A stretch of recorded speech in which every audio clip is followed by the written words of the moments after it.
having said that, my dear brothers and sisters, let's have a brief discussion on what is magic. Is it real or not? Is it real? What is it? What happens? I mean, what do magicians do to strike a spell?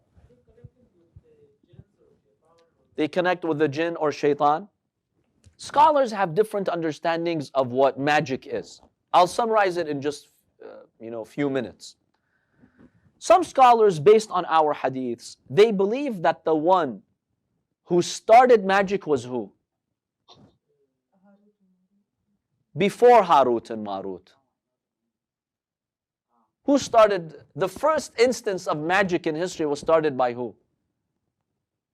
Your most avowed enemy. Who's he? Shaitan, Iblis. And basically what happened is, it happened after Sulaiman alayhi salam. Prophet Sulaiman had a vast kingdom, and he did supernatural powers. Even the jinn and the shayateen worked for him. Do you know that?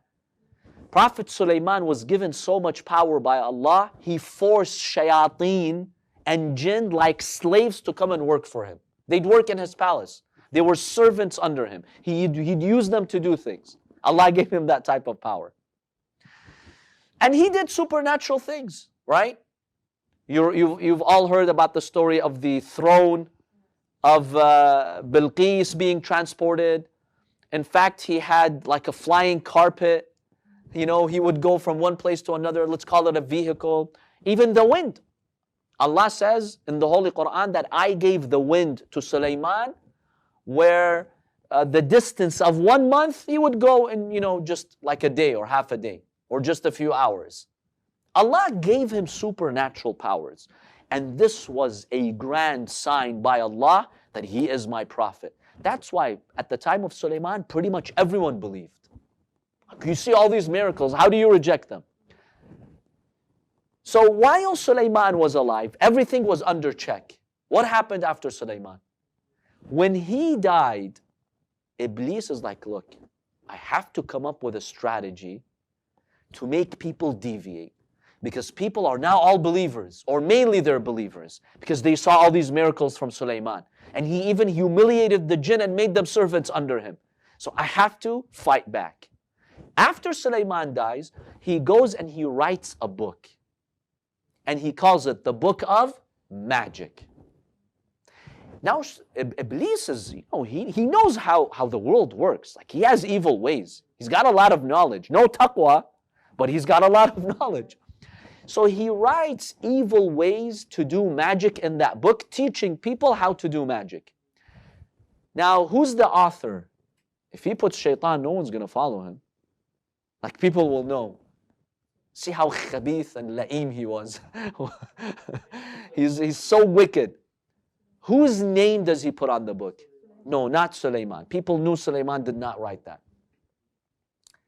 He puts the name Asif ibn Barkhiya. Who was Asif ibn Barkhiya? The wazir and the successor of Sulaiman. The one who had some ilmun min al-kitab. See? People knew he had some knowledge of the book. قال الذي عنده علم من الكتاب in Surah An-Naml أنا آتيك به قبل أن يرتد إليك طرفك. I'll bring you that throne before you basically blink. And he did. So people knew Asif had some supernatural powers. Now they thought this was a miracle, which is true. He had some knowledge of the book. Shaitan comes and writes a book of magic, how to perform magic, and he puts the name Asif ibn Barkhiya. And he says in the intro, basically, that, oh people, all the knowledge that I had and the supernatural things that I've done, it wasn't Mu'jiza or Sulaiman. I couldn't say at his time. Basically, right? It's all magic, and here, go try it. He spreads the book, it spreads like wildfire. People look for these things, right? People always want supernatural things. So one analysis is, this is how magic started. And then the story of Harut and Marut came, and basically, Allah, when he saw people turning to magic, he wanted to even test them more. So this is the origin of magic. It does have a real power, using jinns or some other unseen ways that we don't know about. Just like today there's radiation, right? Do you see the radiation with your eyes? No. You could put something here that's harmful, and it emits radiation and it causes cancer and it could kill us and we can't even see it. So there are unseen things that you don't see but it harms you. Shaitan knows about these things. So that's one analysis, that this is what magic is and this is how it started. Yes. Of course, we'll say the ruling on magic. We're just trying to figure out what exactly is it, how did it start. Another possibility is that magic is fake. It's just an optical illusion. Magicians, they're very quick. They do certain things in order to deceive your eyes. But really there's nothing behind it. That's one analysis. Another third analysis is we don't exactly know where magic started, but we do know it does have some effect. And the Prophet and the Imams, they taught us to protect ourselves from that. In fact, there are hadiths that the Prophet, he said certain words to protect Al-Imam Al-Hasan and Al-Imam Al-Hussain when there was an attempt to strike them with a spell. The Prophet basically said, أُعِيدُكُمَا بِاللَّهِ بِكَلِمَاتِ اللَّهِ التَّامَّاتِ, until the end of the dua. I submit you to the words of Allah subhanahu wa ta'ala. Now, practicing magic is haram. All scholars are unanimous. And magicians are kuffar in Islamic law. And if there is a known magician who's hurting people in Islamic law, he's stopped. If he doesn't stop, he's what? He's executed. If in a just court we're talking about. Why? Because this person causes damage. He's harming people. People can die because of that. A husband and a wife can be separated because of that. The Holy Quran talks about that. يُفَرِّقُونَ بِهِ بَيْنَ الْمَرْءِ وَزَوْجِهِ. One of the effect of magic was that they separate between a man and his wife. So Islamically, practicing witchcraft, black magic, any type of magic is strictly haram and it's considered a kabira. It's one of the major sins. What about white magic? What's white magic? You know how we have a lie and we have a white lie? What's a white lie? You're lying because you want to do something good, right? What if it's white magic? You learn magic to do something good.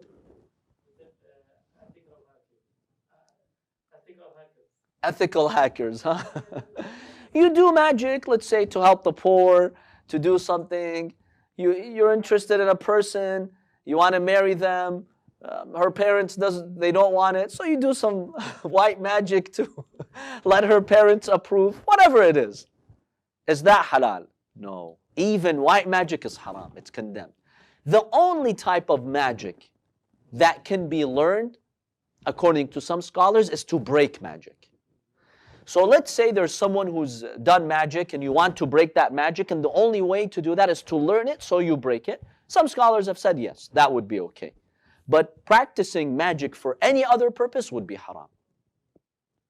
I believe maybe it was in the time, but I think after Islam or just kind of stopped maybe. After the advent of Islam, the interference of the jinn with humans was restricted, but it's not completely eliminated. Now, I know people today over-exaggerate. Every bad thing that happens, every fight between the husband and the wife, everything, sihr, ayn and sihr. That's not true. Many times it's your bad decisions. It's your attitude. It's not everything is sihr. I think people over-exaggerate, but honestly, I can't deny the existence of sihr. I believe it is out there. Yes, brother?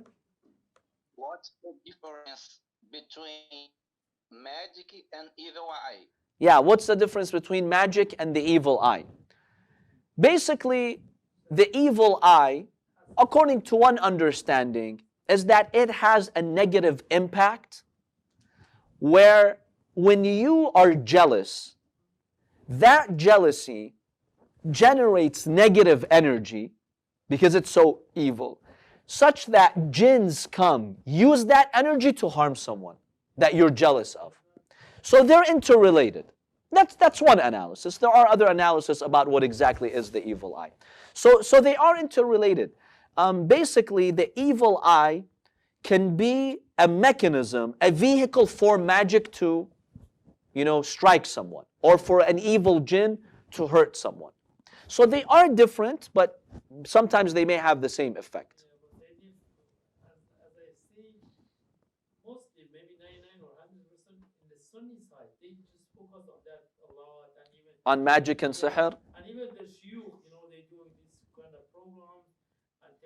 from somebody else. And all these ruqya channels, yeah. I think it's over-exaggerated, but at the same time, honestly, I cannot deny it. We have verses about it in the Quran, we have hadiths about it. Historically, it did exist. After Islam, yes, the interference of jinn was more restricted, but it's not entirely fully eliminated. Iblis still exists, he still has evil ways. Now, my final recommendation is don't be over-obsessed with, being struck with magic. As long as you recite the Mu'awwidhatayn, Surah Al-Falaq, Surah Al-Nas in the morning, in the afternoon, at night. Wear the hirz of the Ahlulbayt, hirz al-Imam al-Jawad alayhi salam, hirz al-Imam al-Rida alayhi salam. Pay charity, do good, and you'll be fine. Don't be over-obsessed about it, and every time you step outside of your house, you think somebody's putting magic, you suspect everyone around you. I know people who get paranoid. Indeed, they get paranoid. But at the same time, my dear brothers and sisters, I've seen it happen in this community, believe me, where someone does something and the life of that person goes upside down. So I can't fully deny it.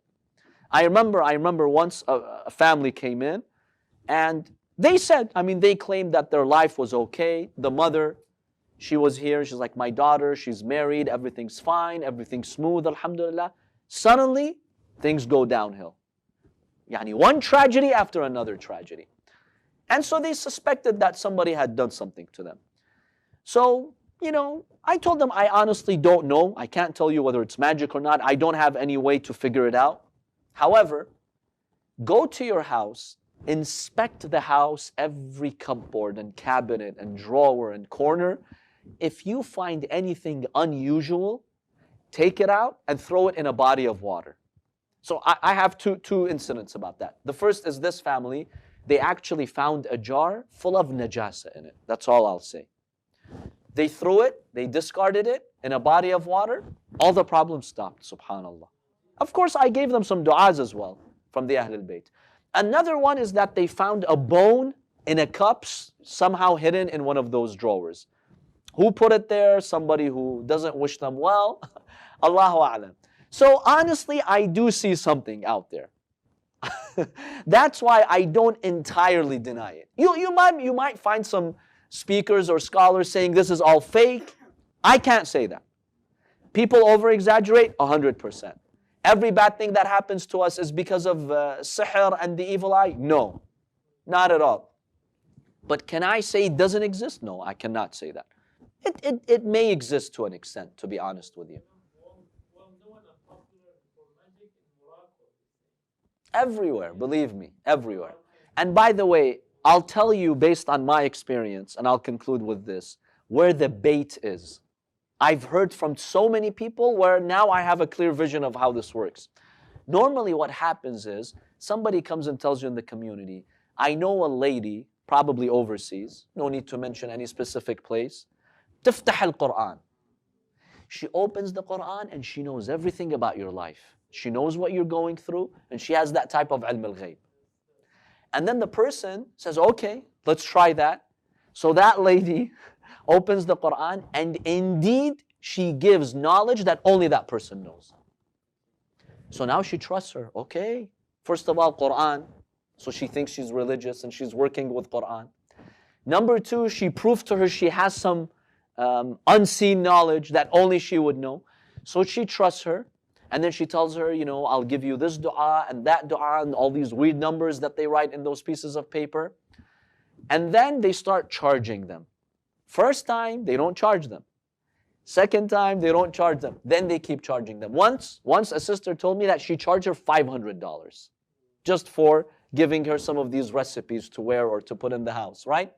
And then you'd say, okay, if it helped her with the situation, things got better, okay. Yallah, at least there was some good results. Almost everyone who's told me that they've done that, things went down. They became so miserable and life became worse for them. Because those people who practice whatever they're practicing, they want you to be dependent on them and hooked on them every week, sending them money so they give you something for you to be relieved. But they end up putting a worse spell on you. Never go to these people, my dear brothers and sisters. If we had something called opening the Quran and doing that, the Ahlul Bayt would have talked about that. That's why we as scholars, we never do that. We never do that. Khira we take. Khira doesn't give us ilm al-ghayb. You're stuck on a situation, you don't know, should I do this, should I not? I open the Quran. If it's a verse about rahmah, about something good, I'll tell you it's good, it's in your interest, go ahead. And I still can't tell you ilm al-ghayb. I'll just tell you it's good for you to go. If it's a verse about punishment or something negative, I'll tell you it's bad. But for me to open the Quran, okay, this is what you're going through, this person is harming you. No respected scholar does that. No hadith from Ahlulbayt teaches us how to do that. So stay away from all these claims, believe me. I'm not saying every one of them is an imposter. Maybe some people have truly inspiration, ilham from Allah subhanahu wa ta'ala. Possibly. But stay away from these people. You don't know who you can trust.